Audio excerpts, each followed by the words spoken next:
Halo semuanya, perkenalkan nama saya Sakira Nyelita. Saya dari Fakultas Hukum. Pernah lihat mobil dengan plat motor bertuliskan CD atau CC di jalan? Itu bukan mobil biasa, tapi disebut mobil diplomat. Banyak orang tertarik karena mobil diplomat biasanya mobil mewah dan bebas pajak. Tapi sebenarnya, apakah kita sebagai warga negara Indonesia bisa membeli dan menggunakan mobil diplomat di jalan Indonesia? Dan bagaimana analisis hukumnya? Nah, di video kali ini aku akan menjelaskan secara lengkap dan jelas bagaimana cara membeli mobil diplomat, apa saja aturan hukumnya, serta resiko hukum kalau kita salah dalam penggunaannya. Yuk kita bahas pelan-pelan. Jadi, pertama-tama kita perlu tahu apa itu mobil diplomat. Jadi, mobil diplomat adalah kendaraan yang digunakan oleh perwakilan diplomatik atau konsuler negara asing yang bertugas di Indonesia.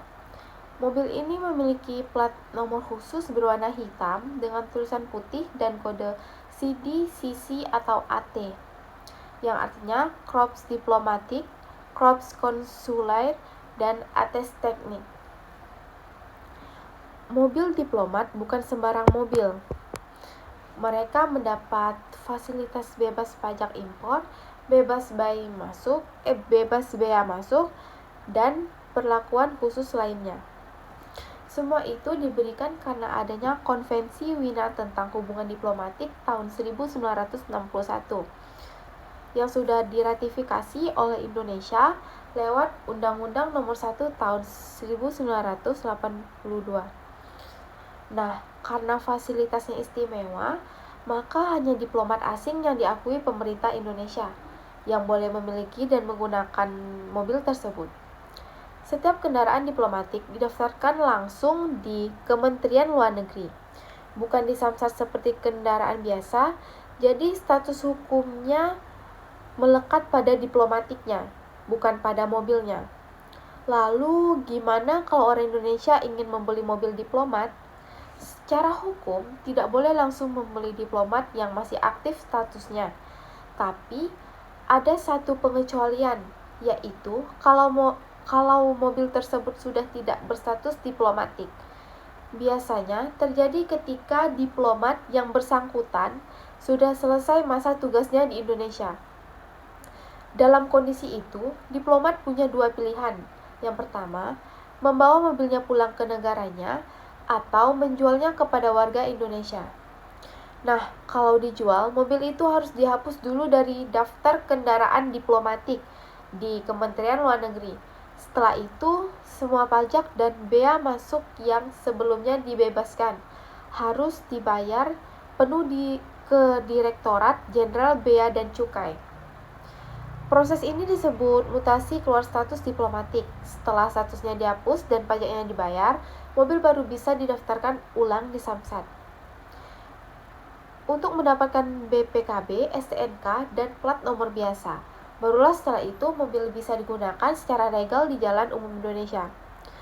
Tapi hati-hati, kalau seorang membeli mobil diplomat tanpa melalui proses tersebut, maka secara hukum dianggap melakukan pelanggaran kepabeanan atau bahkan penyeludupan barang impor.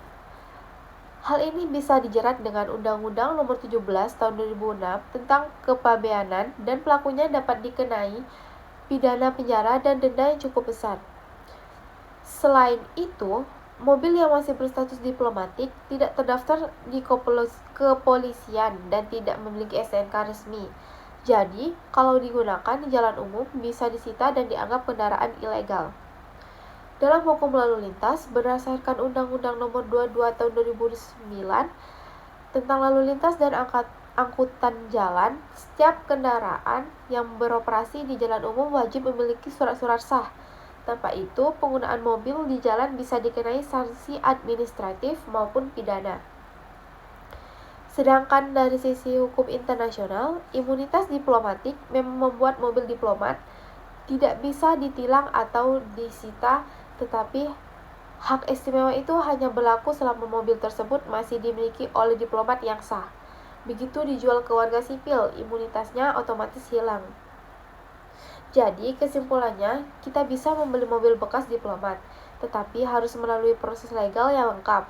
Langkah-langkahnya adalah, yang pertama, pastikan mobil sudah tidak berstatus diplomatik. Yang kedua, urus pembayaran pajak dan bea masuk di bea cukai.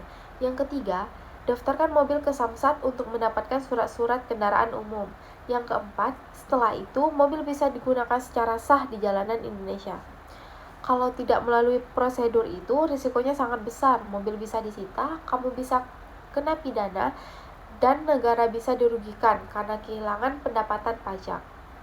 Jadi, jangan tergiur harga murah atau status bebas pajaknya ya. Karena di baliknya ada aturan hukum yang ketat untuk menjaga kedaulatan dan keadilan fiskal di Indonesia.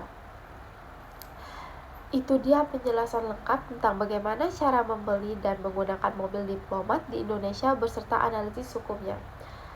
Kalau kalian suka penjelasan seperti ini, jangan lupa di like and subscribe ya. Sampai jumpa di video berikutnya.